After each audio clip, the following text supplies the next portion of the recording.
예루살렘으로 입성하신 예수님이라는 제목으로 말씀을 함께 나누도록 하겠습니다. 말씀을 나누기 전에 간구하면 우리 예배 끝나고 나면 우리 오늘 입교 세례하는 아이들 사진 촬영이 있습니다. 우리 장로님들이 인사하고 들어오시면 되고요. 가족들은 또 가족들이 사진 촬영하니까요. 남으셔서 우리 아이들하고 사진 찍어주시면 감사하겠습니다. 예수님께서 공생의 3년을 보낼 때 이 예루살렘을 들어오시는 기록을 보면 7번 이상은 예수님께서 이 예루살렘을 들어오셨구나라는 것들을 우리가 예측할 수 있습니다. 특별히 이 복음서의 기록을 보면 예수님께서 그 정도 예루살렘을 들어오셨을 것이다 우리가 예측하게 되어지는데요. 이제 오늘 본문에 예수님께서 예루살렘에 입성하는 것은 예수님의 공생의 기간 중에 마지막으로 예루살렘을 입성하시면서 제자들에게 주시는 말씀입니다. 그런데 오늘 말씀에 나타난 이 예루살렘을 입성하시는 예수님의 마음이 지금까지 예루살렘을 들어왔을 때와는 다르게 굉장히 비장하고 결의에 차 있습니다. 이 예수님의 마음을 특별히 누가복음 9장 15절의 말씀에 이렇게 실감나게 좀 기록하고 있습니다. 예수께서 승천하실 기약이 차감해 예루살렘을 향하여 올라가기로 굳게 결심하시고 라고 이야기합니다. 예수님께서 승천하실 기약이 차감해 예루살렘을 향하여 올라가기로 굳게 결심했다라고 이야기를 해요. 여러분, 그런데 이 말씀 가운데 특별히 요한은 예수님이 어떤 마음으로 예루살렘을 올라가기로 결정했냐, 굳게 결심했다, 굳게 결심했다 이런 표현으로 예수님의 마음을 우리에게 보여줍니다. 그런데 여러분, 우리가 가만히 예수님이 어떤 분인가를 생각해 보면 이 표현은 예수님께 어울리지가 않는 표현입니다. 여러분, 저와 여러분이 언제 결심할 때 굳게 결심을 합니까? 특별히 두 가지죠. 어떤 일을 시도를 했는데 실패를 했어요. 그럼 다시 한번 시도해 보려고 하는 거예요. 그러면 사람은 실패에 대한 두려움이 있기 때문에 마음을 굉장히 강하게 먹어야 되죠. 또 때로는 우리들이 어떤 일들을 시도를 하는데 그 일이 실패할 가능성이 높아요.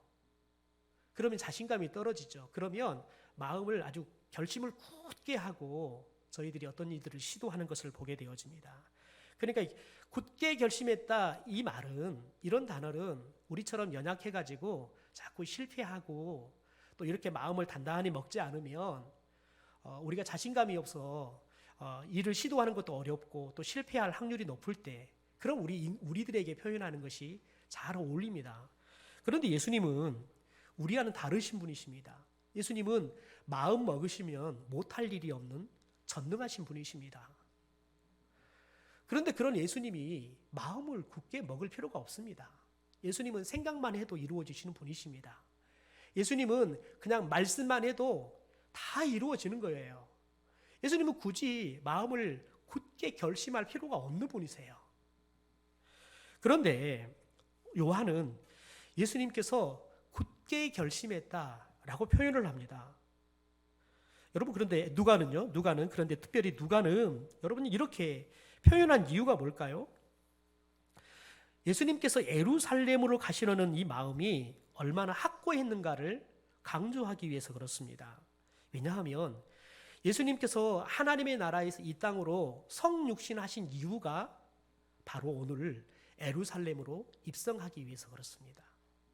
더 나아가서 예수님께서 공생의 3년 동안 열심히 준비했던 것이 바로 이 예루살렘을 입성하려는 목적에 있었습니다.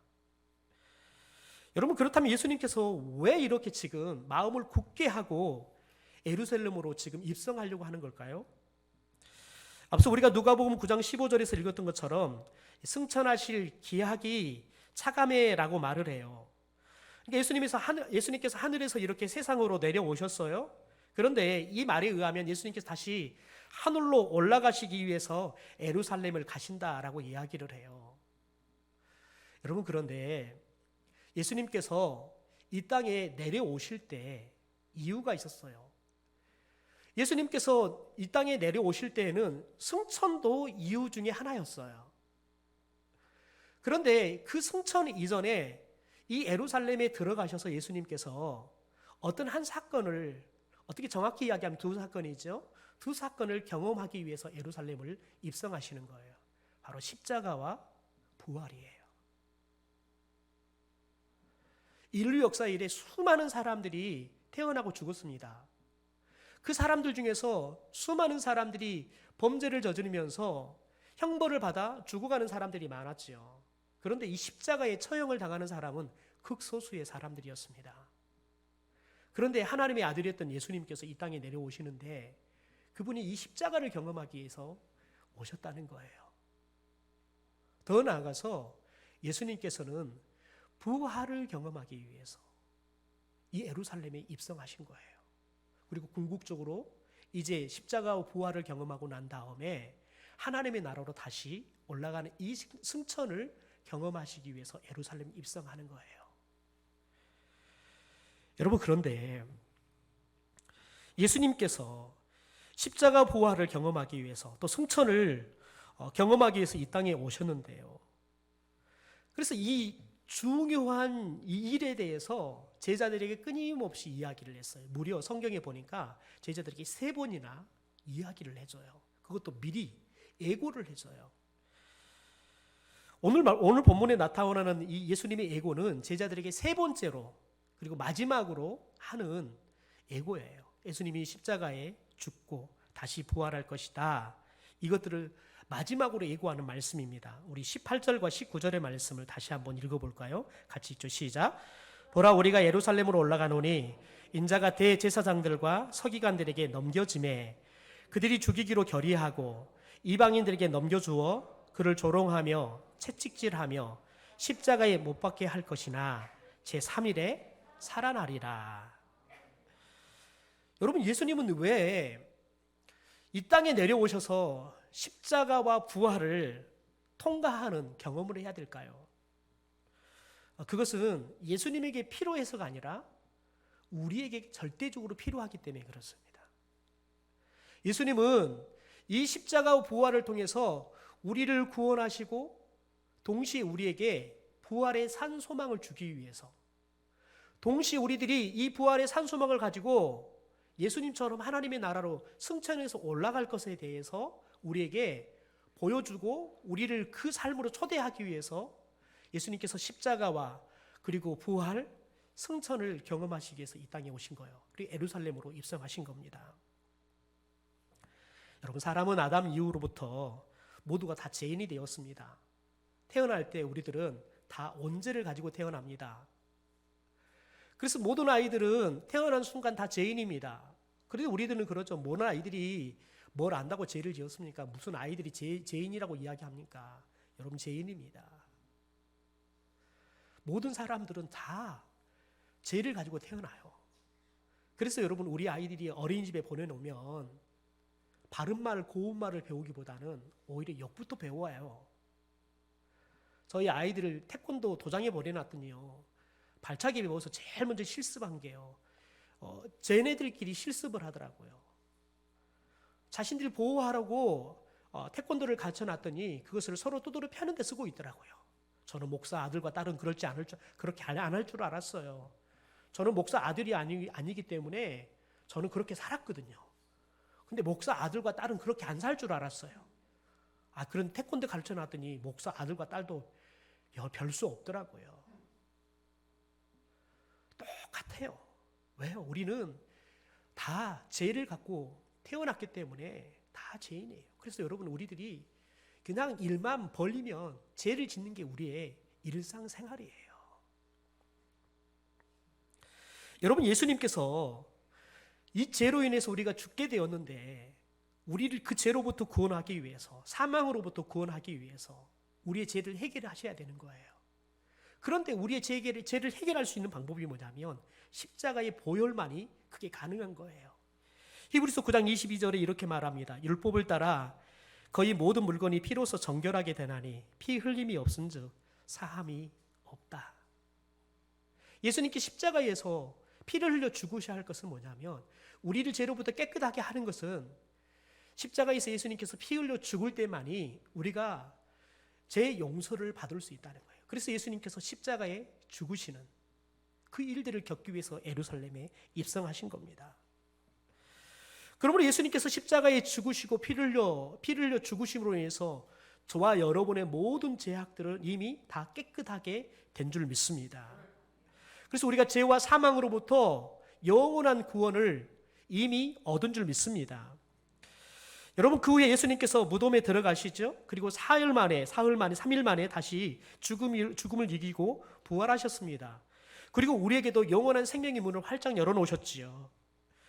그래서 예수님께서 부활의 첫 열매가 되셨다라고 이야기를 해요. 과일나무에 첫 번째 열매가 열리면 두 번째, 세 번째 열매가 열리는 거예요.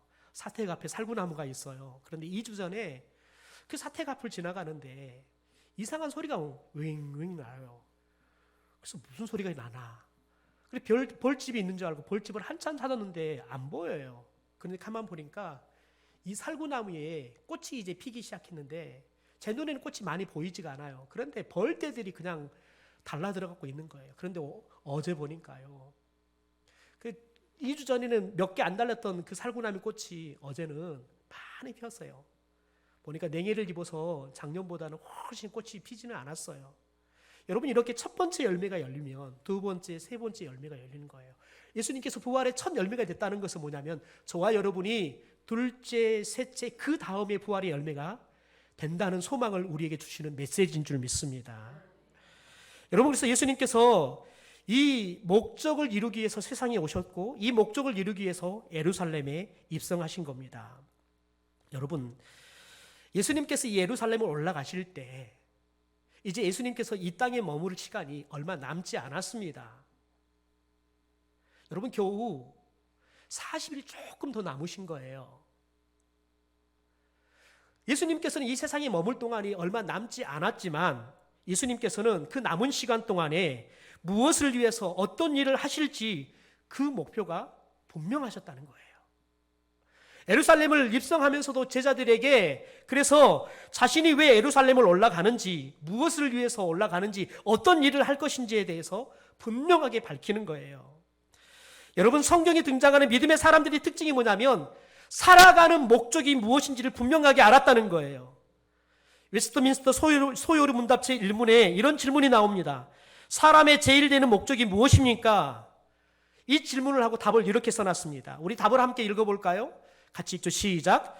사람의 제일 되는 목적은 하나님을 영화롭게 하고 영원토록 그를 즐거워하는 것입니다. 여러분, 사람이 세상을 살아가는 첫 번째 목적이 뭐냐? 이 삶의 초점을 하나님께 맞추는 거예요. 하나님을 위해 살고 하나님으로 인해서 즐거워하며 살아가는 것, 그게 사람이 사는 목적이라는 거예요. 그런데 믿음이 없는 사람들은 이 목적을 망각하고 삽니다. 사사기 12장에 보면 특별히 9대, 10대, 11대 사사들이 등장을 합니다. 입산, 엘론, 압본이라는 이 사사들이 등장을 하는데요. 여러분, 그런데 이들이 등장하는 이 사사기 12장은 영적 암흑기예요. 그런데 이 9대 사사인 입사에 대해서는 이렇게 기록을 해요. 아들 30명, 딸 30명이다 라고 소개를 해요. 그러면서 이 입산이 사사를 7년 동안 사사로 이 세상을 나라를 다스렸대요. 그런데 한 일이 뭐냐면 딸들은 밖으로 시집 보낸 일을 했대요. 아들들은 밖에서 며느리감들을 데려와서 장가를 보내는 일을 했대요. 그러니까 딱 정리해 보면 입사는 아들 30, 딸 30을 낳고 살았다는 거예요. 그리고 이 아이들을 시집장가 보내는 일에 시간을 썼다는 거예요. 특별히 여러분, 시집장가 보내는 일들, 이 일을 사사로 7년 동안 근무하는 동안에 했대요.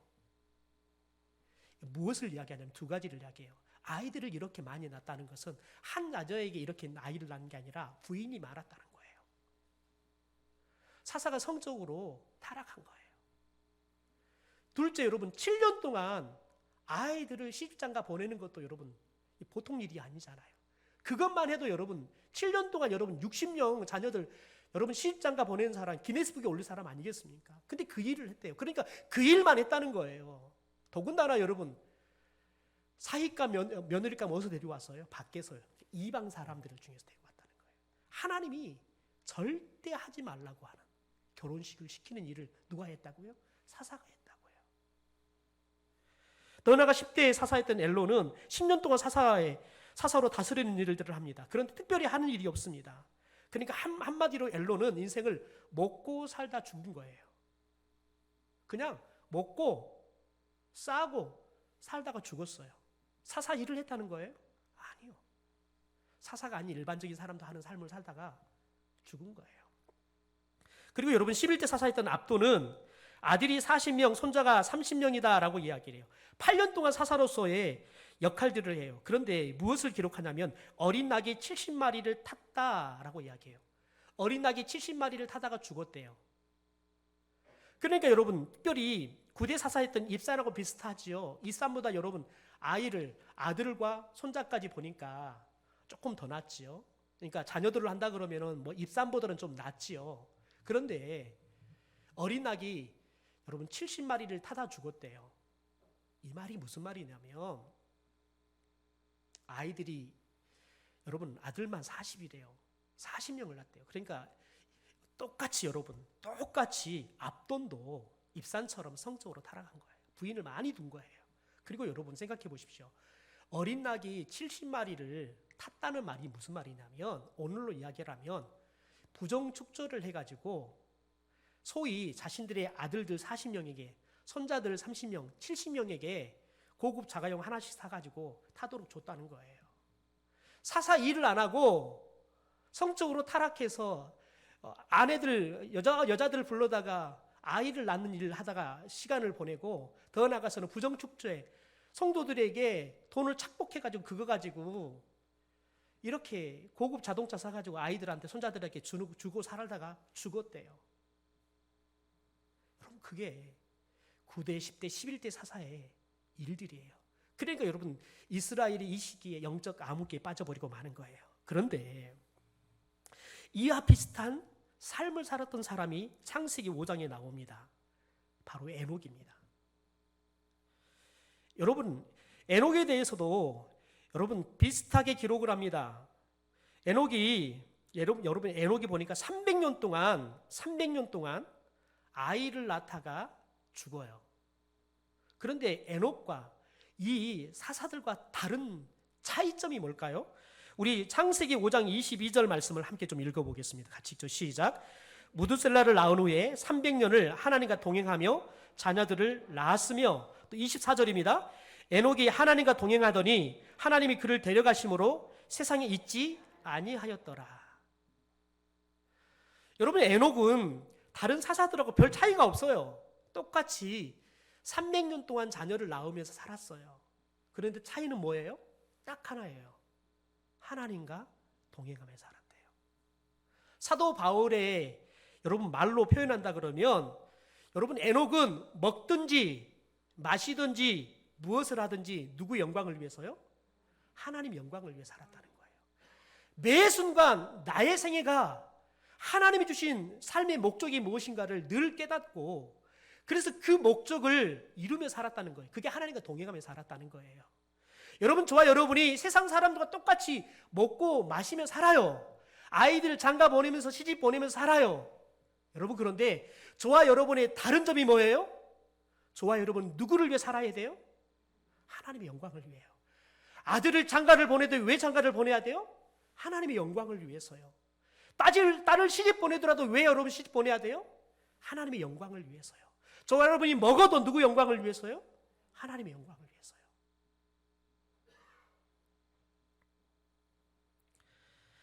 여러분 믿음의 사람은 주님께서 맡겨주신 본질적인 사명의 시선을 늘 고정하고 살아요. 예수님께서 말씀하시는 가운데 내가 이 일을 위해서 왔다라는 표현을 자주 써요. 내가 이를 위해서 왔다. 이 뭐냐면 예수님께서 매 순간 세상에 오신 목적이 무엇인지를 분명하게 붙잡고 살았다는 거예요. 여러분 사도 바울은 이 표현을 뭐라고 표현하냐면 내가 표대를 향하여 달려갔다라고 이야기해요. 이 표대가 뭐예요? 사명을 이야기하는 거예요. 그래서 복음을 위해서라면 그가 그때 당시에 땅끝이라고 이야기했던 이 서바나 지역까지 갈 생각이 그 머릿속에 가득 찼습니다. 실제 거기까지 가고 말죠.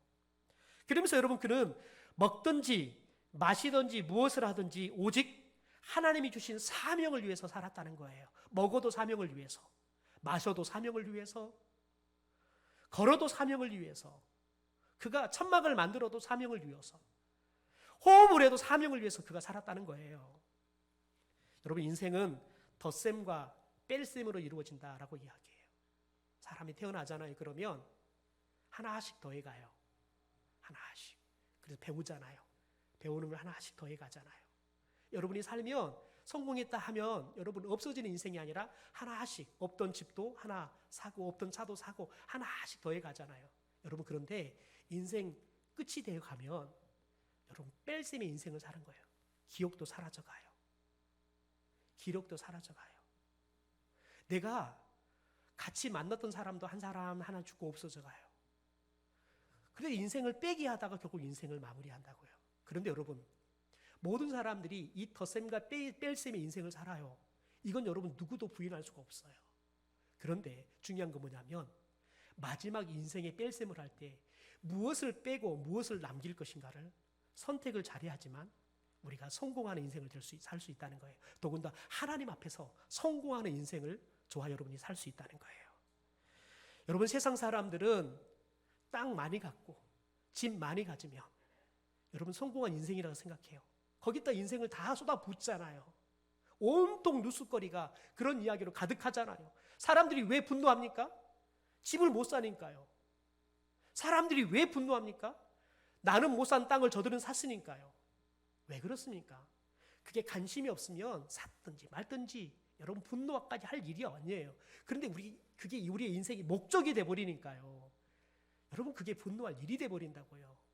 여러분 실제 저와 여러분의 인생 가운데 텔레비전에 나오는 그 사람들만큼 그런 여러분 거대한 집을 살 수 있는 사람이 몇 명이나 되겠어요? 그런 넓은 땅을 사고 살 사람이 몇 명이나 되겠어요? 정보가 있어도 저는 못 사요. 저는 정보가 있어도 그런 땅 살 엄두가 안 난다고요. 여러분 그런데 우리들은 그런 이야기에 분노해요. 왜요? 그게 세상을 살아가는 성공의 인생의 비결이라고 생각하기 때문에 그러는 거예요. 그런데 여러분 생각해 보십시오. 저와 여러분의 인생이 끝날 때 누구 앞에 섭니까? 하나님 앞에 섭니다. 하나님이 여러분 너 집 몇 채 갖고 살다 왔냐? 너 땅 몇 평 사고 그리고 그 땅 몇 평 소유하다 왔냐? 예수님께서는 우리에게 그거 묻지 않습니다. 너 어떻게 살다 왔냐 묻습니다. 너 하나님의 말씀을 따라서 거룩하게 살다 왔느냐? 하나님이 주신 사명을 너가 붙잡고 살다가 왔느냐? 이거 따집니다. 너가 영혼을 몇 사람이나 구원했느냐? 여러분 이거 하나님께서 우리에게 묻고 따지는 거예요. 그래서 저와 여러분의 인생이 마지막 남는 것은 뭐냐면 땅이 아니라 집이 아니에요. 그건 여러분 우리가 죽어버린 내 거 아니에요. 더 이상 우리들이 주장도 할 수가 없다고요. 자식들이 그거 쌓아도 여러분 죽어버리면 어떻게 해줄 수가 없어요. 왜요? 내 게 아니니까요. 저와 여러분이 죽고 나면 하나님 앞에서 내밀 수 있는 건 뭐냐면 우리가 하나님의 백성으로 어떻게 살다 왔냐는 거예요. 무엇을 하다 왔냐는 거예요. 그러므로 여러분 저와 여러분이 남은 인생 하나님이 내게 주신 사명이 무엇인가를 분명하게 붙잡고 우리의 시야가 그 사명에 고정되어 살 수 있는 삶이 되기를 주님의 이름으로 축원합니다. 여러분 저와 여러분이 오늘 잘 봐야 돼요. 이제 말씀을 마무리할 건데요. 저와 여러분이 이번 주간 고난주간 시간을 보낼 거예요. 특별 예배를 가질 거예요. 어떤 분은 상황이 안 돼서 건강이 안 돼서 예배당까지 못 올 수 있어요. 여러분 그러나 중요한 것은 뭐냐면 우리들이 어디에 섰든 예수 그리스도의 고난에 깊이 우리들이 참여할 수 있게 되기를 소망합니다. 그러면서 저와 여러분이 하나님 주님 제가 무엇하면 살아야 되죠? 제가 무엇 때문에 지금 이렇게 살고 있죠? 그 이유를 분명하게 묻고 하나님께서 가르쳐주는 인생의 목적을 분명하게 붙잡을 수 있게 되기를 소망합니다.